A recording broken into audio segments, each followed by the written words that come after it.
Queridos amigos, uma boa noite a todos e que a paz de Jesus esteja conosco, hoje e sempre. Na noite de hoje nós vamos aqui dedicar alguns minutos a desenvolver um pequeno e rápido estudo sobre uma obra absolutamente extraordinária. Trata-se do livro Libertação, do Espírito de André Luiz, pela mediunidade ímpar de Francisco Cândido Xavier. Essa é uma edição antiga, né, desse livro que foi escrito em 1949, né, que nos narra a história de um resgate promovido por uma mãe, né? Os nossos personagens principais são Gregório, né, que, segundo a tradição oral, teria sido Papa da Igreja Católica, Gregório VII, e Matilde de Canossa, que é contemporânea de Gregório VII, à época, né, em que ele era Papa, e que se intitula como Mãe Espiritual de Gregório. E o livro, ele é absolutamente revelador. Evidentemente que nós não vamos conseguir aqui detalhar ele como um todo, mas vamos procurar fazer uma pequena síntese, analisando alguns processos muito interessantes e reveladores que a obra nos permite realizar, né? O livro começa com duas preleções, a primeira do ministro Flacos e posteriormente do assistente Gúbio. Via de regra, as obras de André Luiz iniciam-se com uma palestra. São palestras extraordinárias, né? Por si só, eu diria que já garante o sucesso do livro. No entanto, o benfeitor Gúbio, aqui o nosso assistente, ele recebe uma missão de Matilde, né? Ir até as zonas umbralinas, onde estaria Gregório há séculos. Veja, há séculos ele está nesse processo em que ele se envolveu, né, nas trevas, mas que há 50 anos Matilde já percebe uma pequena modificação no estudo, na forma de agir de Gregório, que lhe permitem agora abordá-lo de uma maneira que haja um sucesso na sua libertação. Há uma ligação entre Matilde e Gregório, como dissemos, ela é mãe espiritual de Gregório, e há uma ligação de Gúbio, o nosso assistente, com Matilde, né? Que, atendendo a seu pedido, ele agora, junto de André Luiz e de um novo assistente, Eloy, então eles resolvem partir para essa missão. Os nossos amigos, né, caminham então em busca de Gregório. E o André Luiz, que é o nosso repórter, né, ele diz: olha, eu fiquei alguns anos no umbral, mas eu desconhecia o fato de haver sociedade organizada nas trevas, né? Desconhecia esse fato, né? Mas Gúbio dá a ele a entender que nós estaríamos diante de uma falange de espíritos cujo Gregório era o grande líder, né? Que ele se intitulava como um grande sacerdote, governador do mundo na escola dos dragões. Então eles se encaminham, né, nessa missão. André está lá para acompanhar e narrar os fatos, e eles chegam então a uma cidade estranha nas regiões das trevas, né? E para não faltar a veracidade dos fatos, já que André Luiz ele é absolutamente detalhista, né? Chegando nessa cidade, eu vou ler aqui a descrição que André faz sobre o local. A claridade solar jazia diferenciada. Fumo cinzento cobriu o céu em toda sua extensão. A volitação fácil se fizera impossível. A vegetação exibia aspecto sinistro e angustiado. As árvores não se vestiam de folhagem e os galhos, quase secos, davam a ideia de braços erguidos em súplicas dolorosas. Aves agoureiras de grande tamanho, de uma espécie que poderá ser situada entre os corvíneos, concitavam em surdina, semelhantes a pequenos monstros nos espiando presas ocultas. Ele dá um pequeno relato do que seria aquele ambiente em que ele passa agora a frequentar junto daqueles dois irmãos, né? E quando eles chegam lá, eles são abordados. O que estariam fazendo lá? Né? E aí, então, eles se identificam, né? Muito embora haviam eles neutralizado o seu perispírito para que não fossem identificados, né? E são levados, então, a Gregório, visto que ele se apresenta e diz, olha, queremos falar com o Gregório, viemos aqui para falar com o Gregório, né? E chegando até Gregório, diz, olha, viemos aqui a pedido de Matilde. Ele diz, eu desconheço Matilde, não sei quem é, não sei do que se trata. Mas enfim, não vou lhes atender agora, né? Voltem amanhã, né? Porque na verdade eles seriam investigados, né? O que eles estariam fazendo lá? Qual era o real sentido daquela expedição estar lá? E eles são quase que aprisionados, né? Numa jaula, né? Ele detalha isso, né? Para que no dia seguinte eles pudessem então comparecer à audiência onde o Gregório, o grande sacerdote, o grande juiz, o governador do mundo, pudesse apresentar os seus dotes. E quando eles chegam lá, há esse julgamento, né? Essa sessão, quase que um júri, né? Aonde então Gregório, diante daquela assembleia, se intitula o grande sacerdote, e diz, olha, eu aqui faço o papel do sujo, do jogo sujo, né? Aqueles que os anjos não querem fazer, eu faço justiça, né? E todos que ali estão, de uma certa maneira, estão porque foram atraídos pela própria consciência, né? Pelo próprio remorso. Cúbio explica que todos são réus de si mesmos e por isso estão lá. Apresenta-se então uma mulher, né? Declarando-se culpada. Ela se arrependeu, havia matado o marido e 4 filhinhos na última encarnação e depois disso havia se entregado aos prazeres, né? E aí ele aplica a sentença, tornar-se-á uma loba, né? E ela quase que num processo de hipnose e metapsicose, ela se transforma. André fica assustado, como pode? E o Grupo esclarece, é porque ela própria se permitiu aquela situação. Ou seja, todos eram reféns de si mesmo. Ou seja, estavam lá não porque foram levados, mas porque foram atraídos, né? E muitos, ali são vários casos, né? E ele cita 2 em especial. Um deles está revoltado. Diz, olha, eu não sei porque eu estou aqui. Eu não era homem afeito a finanças, e o meu negócio era os livros, eu era professor. Eu não sei porque estou no rol dos egoístas, né? E é dito a ele, meu amigo, o que fez com o conhecimento que você adquiriu? Você partilhou dele com os demais? Ou guardou para você, tornando-se um egoísta? E por isso estava lá. Apresenta-se outro também revoltado, dizendo, olha, eu não sei porque que eu estou aqui, eu era um homem de bem, né? Eu tinha uma família, filhos, vivia bem lá com a minha mulher, etc. e tal. E instrigado na sua consciência, ele revela, ou é revelado, né, que ele havia forjado o processo de aposentadoria dele, né, para que ele se aposentasse de uma forma ilegal e ficou 40 anos na ociosidade, não fez nada. O que você fez com o tempo útil que você tinha lá na Terra? Né? De que maneira aproveitou? Por isso estavam lá, né? E o André fica absolutamente espantado com essas revelações que ele começa a observar. Naquela noite ainda, ele começa a observar que alguns espíritos estão lá num processo de obsessão no mundo espiritual.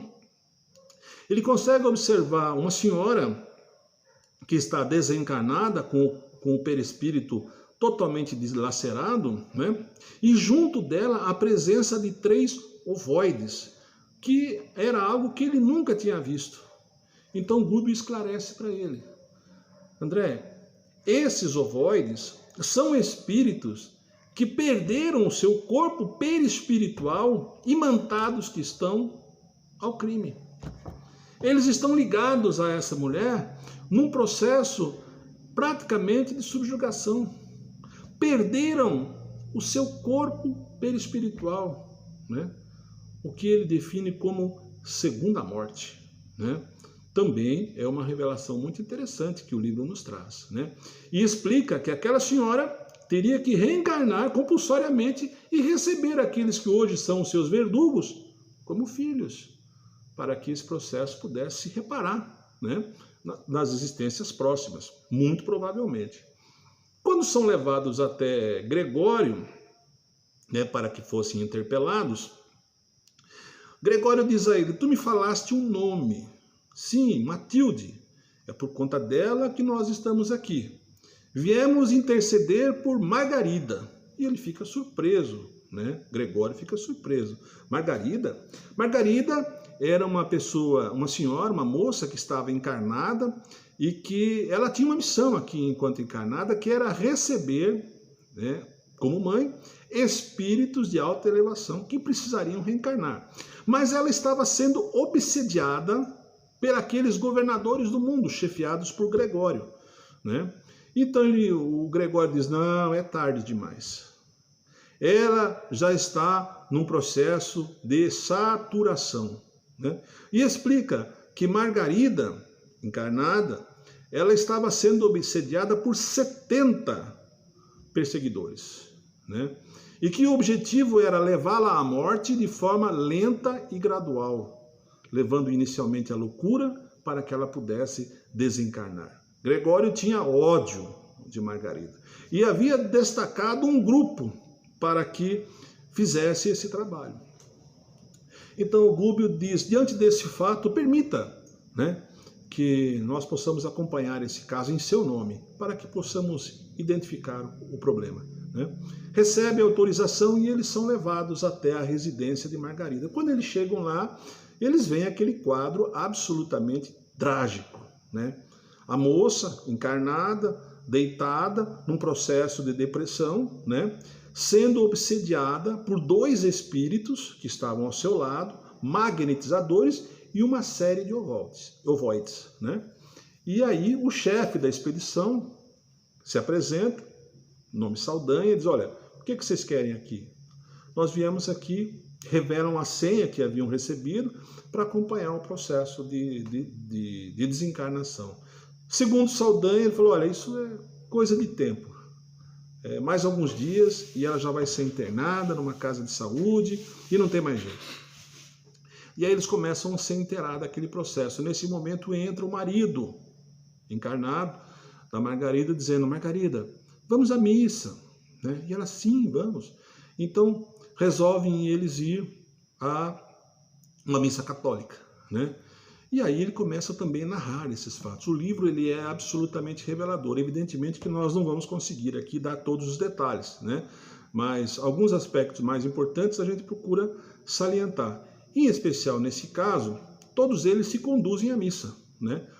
Os encarnados e os desencarnados, dentro do mesmo carro. André falou: parece um carro alegórico, né? Vai todo mundo lá na missa. E quando eles chegam lá, numa grande igreja, 700, 800 pessoas encarnadas e outros tantos desencarnados que ali se encontravam. E André começa a analisar aquele ambiente. Ele observa que o altar está extremamente iluminado, em face das preces e orações que ali se realizavam, né? Que haviam espíritos benfeitores naquela cerimônia religiosa, mas que os encarnados que estavam ali estavam tão somente de corpo presente. Inclusive o padre não estava preocupado com a cerimônia religiosa. Ele relata que daqueles que estavam junto dele, haviam 12 ministros, né? Apenas uma senhorinha estava em condições de receber a hóstia santificada. Todos os outros não estavam em condições de recebê-la. Ou seja, estavam lá somente para fazer número. Retornam a casa, né? Evidentemente sem nenhum efeito sobre aquele processo obsessivo, e o Gúbio começa então a entender o que estava acontecendo. Pergunta para o Saldanha: Saldanha, por que você está aqui? Que motivo você tem contra ela que o leva a fazer esse trabalho de obsessão? Ele falou: olha, contra ela nada, eu estou só cumprindo ordens, mas contra o pai dela eu tenho. O pai de Margarida era juiz de direito e havia nessa existência condenado o filho de Saldanha segundo Saldanha, de forma equivocada, né? E estava preso. Estava agora não na penitenciária, estava numa casa de saúde, porque ele havia ficado louco, ele não aceitava aquela sentença condenatória. Ele era, de fato, inocente e fora condenado indevidamente. Então Saldanha estava lá, vingando o filho, né? E se prestava àquele serviço, ou seja, a obsessão era contra ela, mas era para atingir o pai.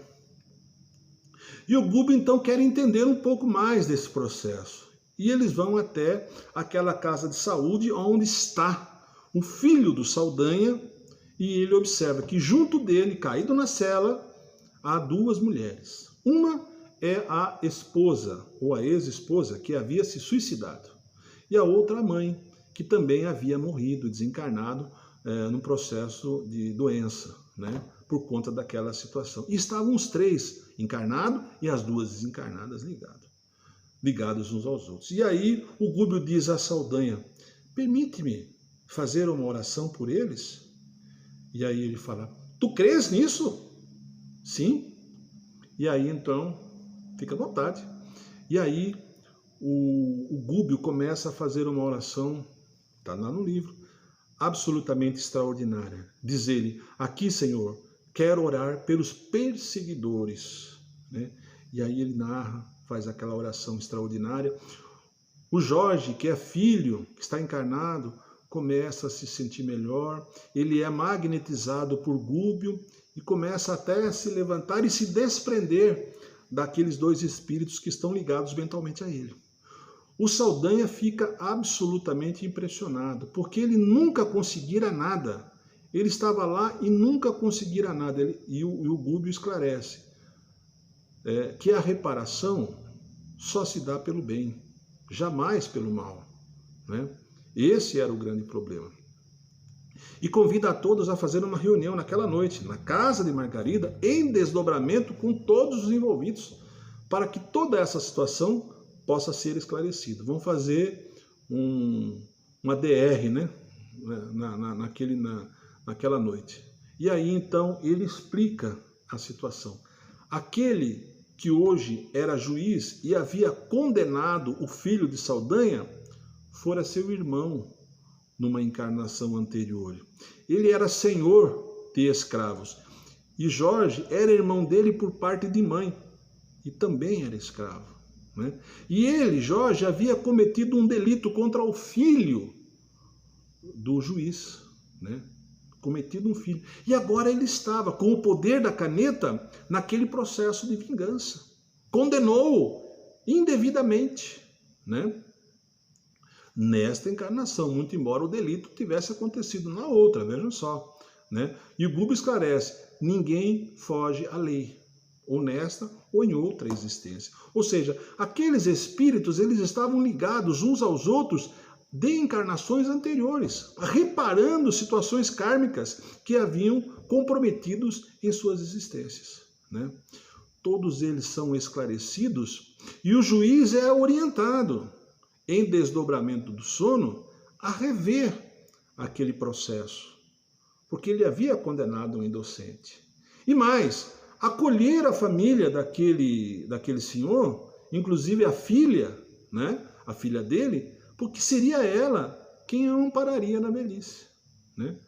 Consegue-se então, através dessa discussão, uma reparação entre eles. E Saldanha, que é então o perseguidor, se vê chocado, né? E se modifica porque todos aqueles que eram entes queridos deles foram acolhidos. E aí então Gúbio diz: agora é a minha vez de pedir. Peço por essa que está aí na cama, peço por Margarida, que foi minha filha, de encarnações anteriores. E então Saldanha, vendo aquela modificação que ocorrera no mundo espiritual, onde os seus parentes queridos são resgatados, ele diz: Gúbio, a partir de agora, sirvo a Jesus, né? E então ele começa a intitular um processo para que pudessem eliminar aquele meio obsessivo que estão lá. Chamam um dos hipnotizadores que está mais afeito a Saldanha, diz: Leôncio, mudou-se os planos. Este aqui é o mago da luz, e conta a história que aconteceu e diz, olha, agora eu não sirvo mais aos dragões, agora eu sirvo a Jesus, né? E Leôncio, que era um obsessor que estava junto lá da moça, diz, olha, mas se você saiu, eu saio também, né? Mas eu também tenho um caso a ser reparado. E conta a história dele. Conta a sua história, meu filho. Aí ele conta que ele fora na última encarnação um meliante, né?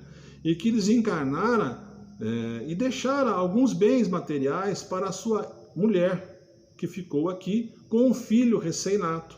Mas que agora, de algum tempo para cá, a sua família, ela estava sendo abordada por um enfermeiro que queria, de uma certa maneira, se aproximar dela por conta dos bens.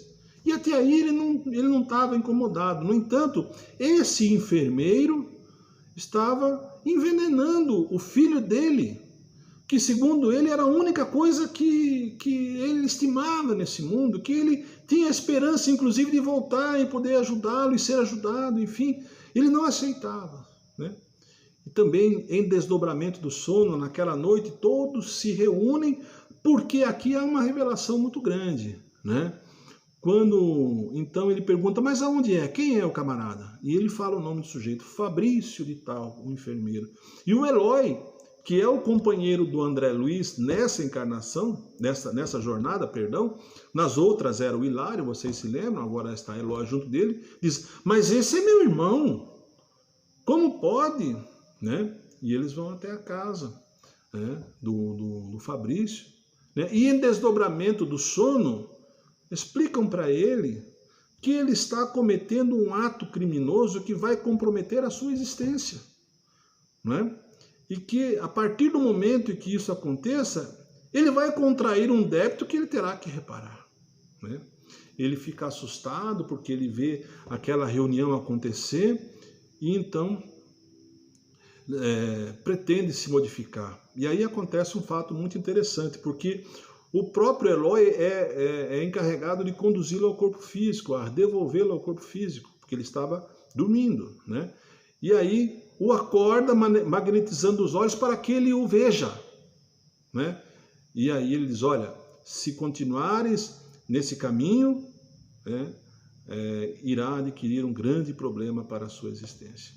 E assim conseguem convencer a Leôncio, aquele que fora um meliante, que era agora hipnotizador de Margarida, a se render também.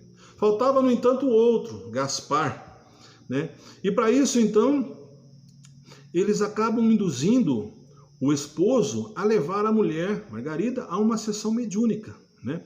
E nessa sessão mediúnica, por mais de 60 minutos, né, Gaspar, aquele hipnotizador, também é acolhido, facilitando o processo, então, que terminasse com aquele ciclo obsessivo que se encontrava naquela casa. E a partir do momento que isso acontece, meus amigos, o ambiente espiritual da casa começa a se transformar. Uma luz começa a se irradiar naquele lar, né?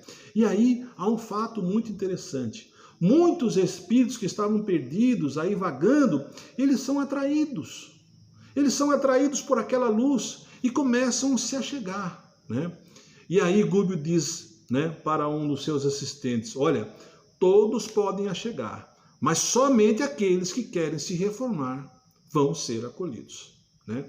Então marca-se uma reunião para aquela noite, onde todos aqueles espíritos que de fato desejam serem acolhidos possam ser libertados. E assim acontece, né? E naquela noite, naquela reunião, desdobramento naquela casa, né, Matilde se apresenta materializada, né? E então pede para que chame Margarida, né? Chama Margarida e diz a ela, minha filha, né? E aí ela reconhece, minha mãe, né? E ela aí explica, né, que agora ela estaria sendo liberta para que ela pudesse ser mãe e acolhê-la como filha. E faz diversas advertências para que ela possa continuar naquele processo, né? Margarida é absolutamente desligada daqueles obsessores, né? Retorna, teoricamente, à sua vida normal, porque ela seria, naquela mesma encarnação, ainda mãe de Matilde. Vejam que coisa linda, né? E aqueles espíritos que de fato queriam se modificar, inclusive aqueles que estavam lá como obsessores de Margarida, são acolhidos. São acolhidos e levados a um local onde todos eles seriam encaminhados ao processo de reparação. E Matilde esclarece a todos aqueles desencarnados que estão ali: meus amigos, o processo de regeneração se inicia agora. Não é necessário reencarnar para que vocês se reabilitem. Vocês podem, aqui mesmo no plano espiritual, trabalhar e conseguir diminuir os seus débitos ou ter méritos para que nas próximas encarnações as suas dívidas sejam atenuadas, né? Então, naquela reunião, naquele ambiente absolutamente salutar, todos aqueles que quiseram foram acolhidos. Mas faltava um, né? Faltava o Gregório, que já estava sabendo que aqueles espíritos que estavam sob seu comando haviam desertado, né? Que eles já estavam prontos a abandonar o barco, né? E ele fica absolutamente revoltado. E vai de encontro deles, né? Que estão lá esperando. E Gúbio alerta: somente vamos orar, né? E através daquela oração, mais uma, né? Aparece então o espírito de Matilde mais uma vez. Inicialmente através de voz direta, depois presencialmente, explicando a Gregório, o grande sacerdote, que o momento dele havia chegado, que infelizmente ele não deveria mais continuar, que ele aceitasse Jesus, que ele se reformasse, que ela jamais, durante todos esses séculos, ela havia o esquecido. Ele não estava em condições, mas a partir do momento em que ele está em condições de ser acolhido, ele agora recebe o apoio da sua mãe espiritual. E vencido, Gregório é acolhido. Uma história absolutamente interessante, porque na obra existem vários casos, né, que eu convido aos amigos a estudarem, a lerem, porque são situações do cotidiano, do dia a dia, em que André Luiz, como um repórter, ele nos esclarece, né, sobre os efeitos da lei de causa e efeito, né? A obra é extremamente reveladora, meus amigos, é extremamente interessante, escrita em 1949 e nos traz até hoje revelações assim muito impressionantes. A cada vez que se lê a obra, nós temos contato com revelações que nos engrandecem dia a dia, principalmente pelas palestras, pelas orações, enfim. Fica aí o convite para que quem ainda não leu tenha a oportunidade de ler, quem já leu, releia Libertação do Espírito André Luiz, obra da coleção A Vida no Mundo Espiritual, escrita por Francisco Cândido Xavier. Mas antes de terminar, eu gostaria de lembrar que essa obra tem um prefácio, como todas as outras, de Emmanuel, que conta uma fábula, a fábula do peixinho vermelho, né? Que é uma fábula egípcia, que conta que num lago, diante de um formoso jardim, haviam vários peixes, né? Entre eles um pequeno peixinho vermelho, que estava lá e que ninguém dava bola para ele. E ele ficava lá excluído daquela sociedade, etc. e tal. Então ele ficava lá procurando ver o que fazer. Ele começou a inventariar os ladrilhos do jardim, até que um dia ele descobriu que aquele lago, aquele jardim, tinha uma grade, que se ele se esforçasse, ele conseguiria passar por aquela grade. E através daquele reguinho d'água, talvez ele conseguisse encontrar um outro ambiente. E assim ele fez. Se esforçou, passou por aquele reguinho d'água e chegou até o oceano. E quando ele chegou no oceano, ele viu que um mundo imenso se abriu à sua frente. outros peixes, outra vegetação. Havia um mundo muito maior do que aquele que ele conhecia. E nós podemos fazer aqui alusão ao mundo espiritual, porque é um mundo maior do que nós podemos imaginar e supor, né? Então ele resolve voltar e contar aos seus amigos aquilo que ele tinha visto, né? Ele volta, né? Volta e conta para o rei dos peixes aquilo que ele tinha visto. Olha, tem alguma coisa extraordinária fora isso, né? Mas ele é praticamente escorraçado, ninguém acredita nele, né? E aí então uma grande seca acaba eliminando aqueles peixes que não se dispuseram a se modificar.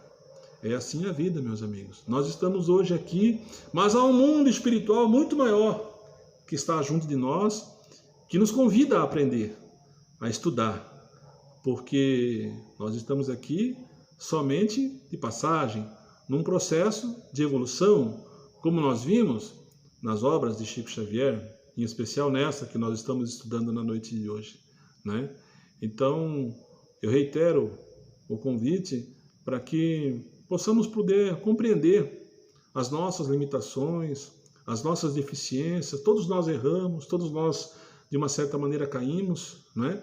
Mas que nós, pela misericórdia de Deus, sempre seremos amparados, se assim desejarmos, né? Meus amigos, muito obrigado da atenção de todos e até uma próxima oportunidade, querendo Deus. Que assim seja.